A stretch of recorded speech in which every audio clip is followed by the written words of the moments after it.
What's good, Winner Circle? Welcome back to another video. What's good?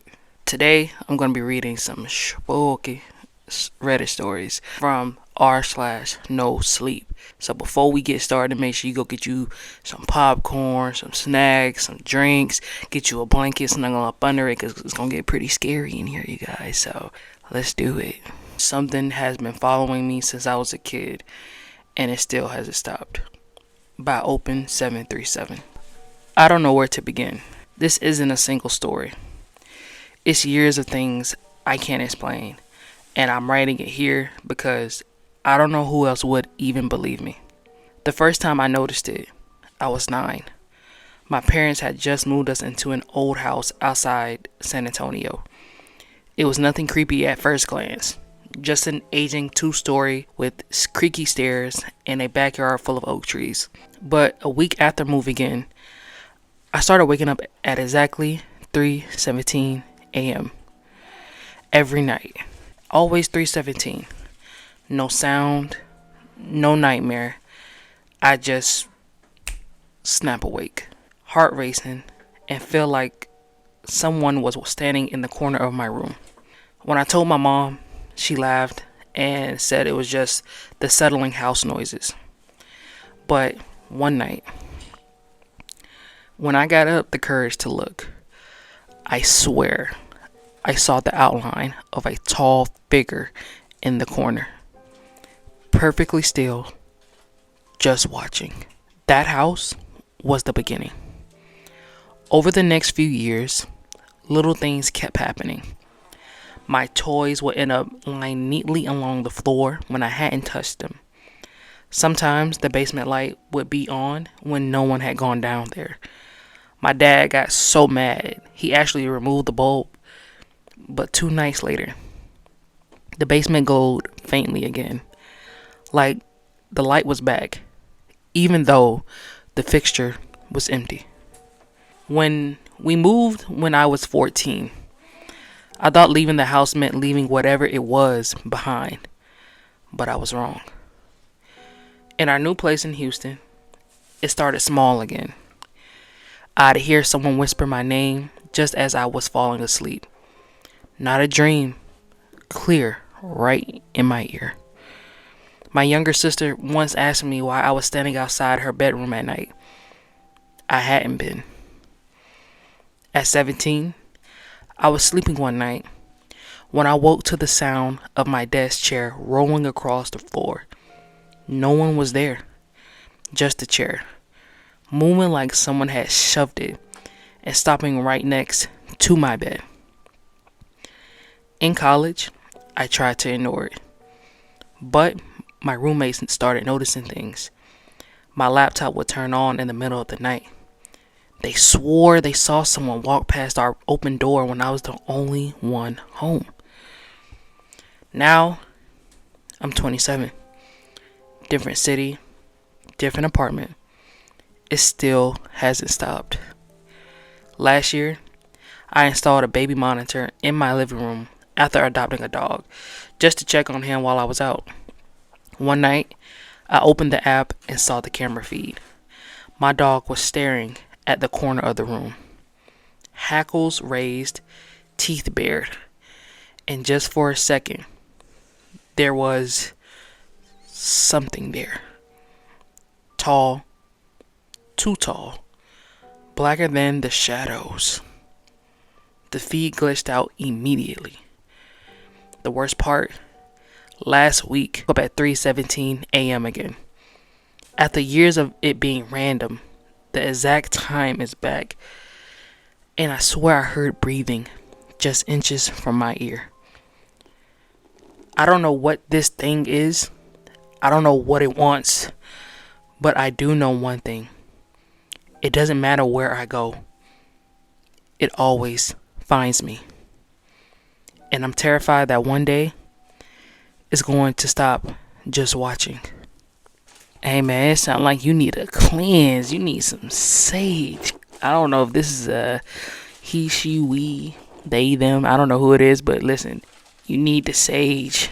You need to sage your spot. And I don't think sage gonna kill that though. I think you need to go see that lady. They need to go see that lady, man. For years, she's 27 now, or he or whoever it is 27 now.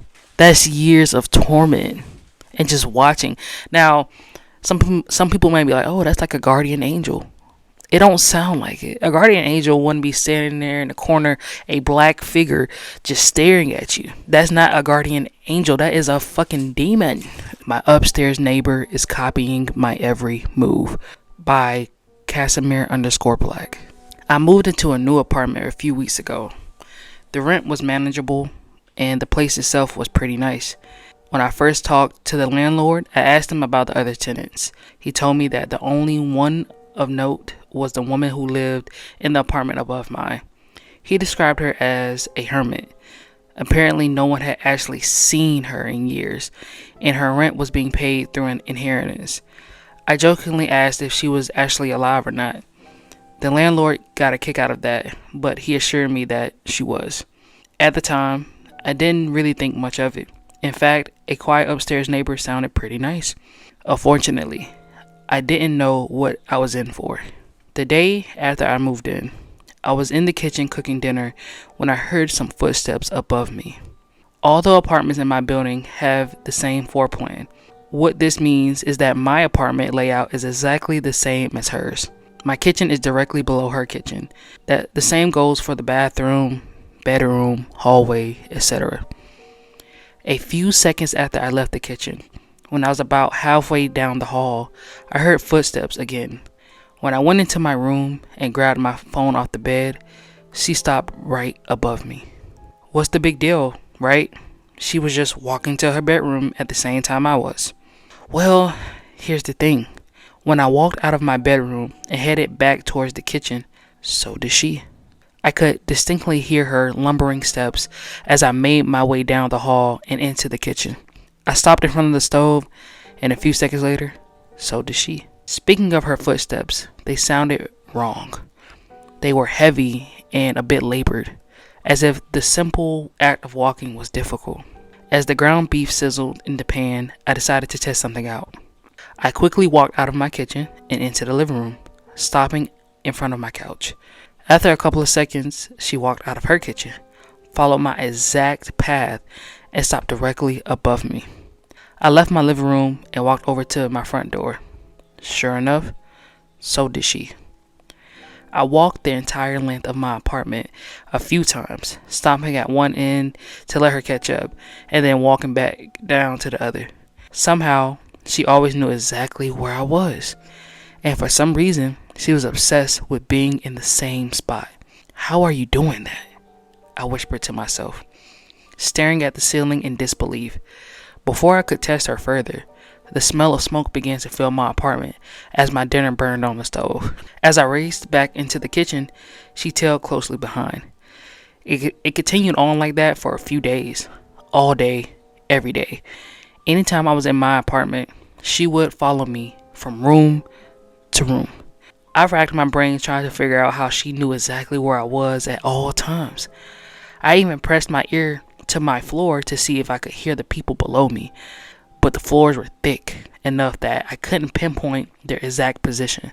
One night, I woke up around 2 a.m. to go get a glass of water. As I was holding a cup under the faucet, listening to the flowing water, do you know what I heard? I heard her fucking floorboards creak as she left her room, went down the hall, and stopped above me. At first, I tried to ignore it. I really did. But trust me, that is easier than it sounds. The person living above me was obsessed with following me, and that's kind of a difficult thing to ignore. It started affecting my sleep schedule. I just couldn't fall asleep knowing that she was above me, listening to my every movement. Multiple times a night, I would get out of bed and go to the other side of my room just to see if she would follow. She always did. No matter how late at night it was, no matter how long it had been since I last moved, she always knew. It started to get so bad that I actively avoided going home. I would stay at work late, go out drinking, and some nights I would just drive around aimlessly.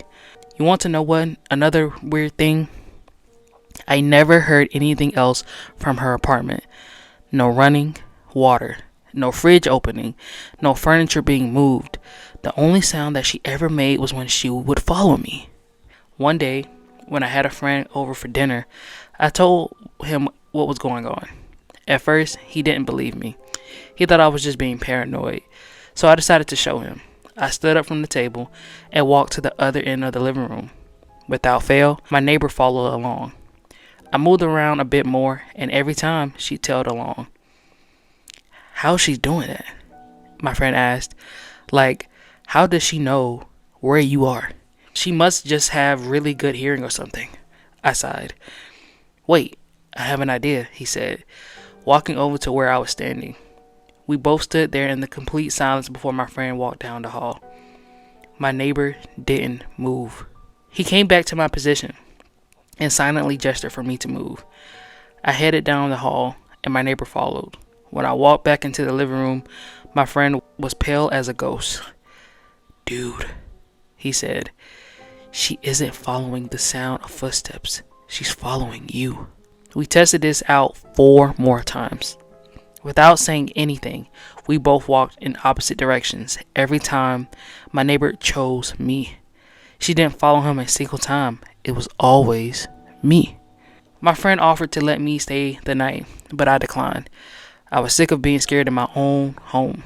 Later that evening, after my friend had left, I was doing the dishes. When I put the last plate away and stepped into the living room, I heard her creaking floorboards above me. Damn it, that does it, I muttered to myself. I stormed down the hallway, grabbed a broom from my closet and stood there.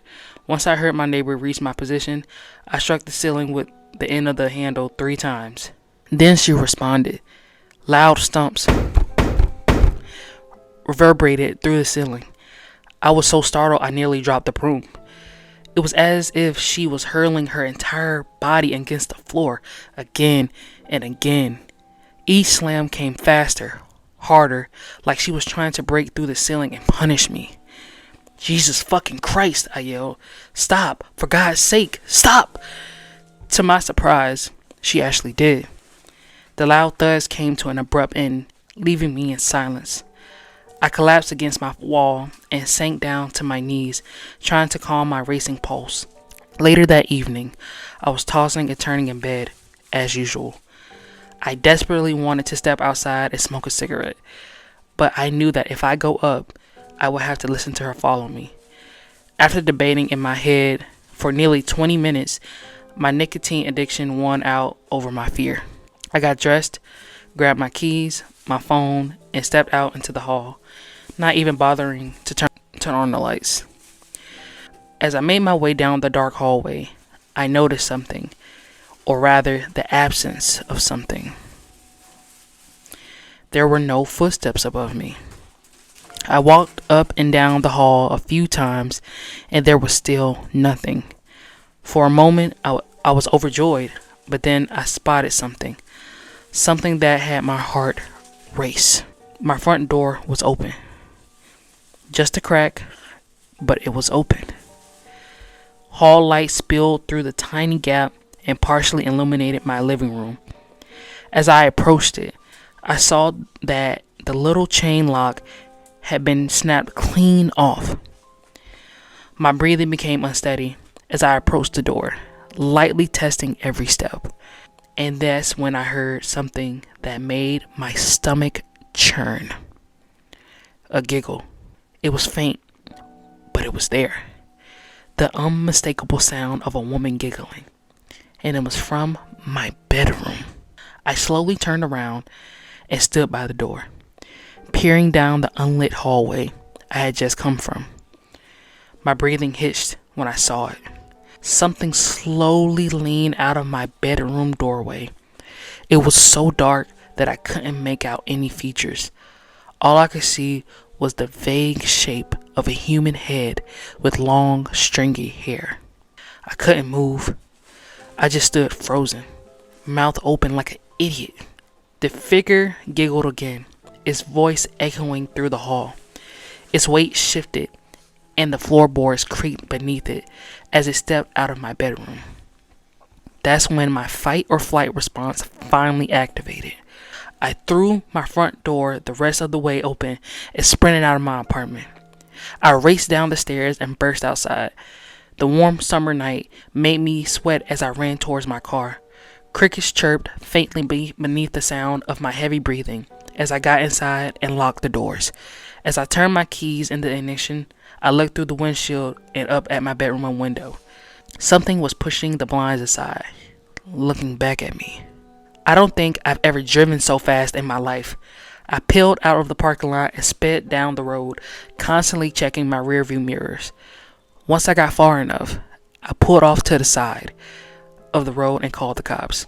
I explained everything to them, and they were at my apartment not long after. They searched the place high and low, but they weren't able to find anyone.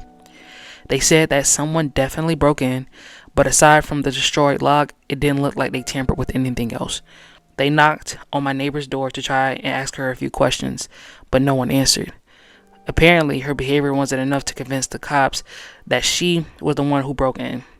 And since I didn't actually have any video evidence, they wrote my suspicion off as paranoia. I'm staying with my friend now while I look for a new place, for preferably something on the top floor this time. I don't know what was going on with my neighbor. All I know is that it's not my problem anymore. And now, every time I drive through my old neighborhood, I make sure to stay far away from that building. That's it for today's video, Winner Circle. Comment below which one scared you the most. Story number 1 or story number 2. Also, if you enjoyed the video, make sure you go down below, leave a like, comment, and subscribe. Join the Winner Circle. Come on, join the winning team. Quit playing. I'm back again tomorrow for another episode of Finesse Fright Month. I love y'all, Winner Circle. I appreciate y'all, and I'll catch y'all in the next video.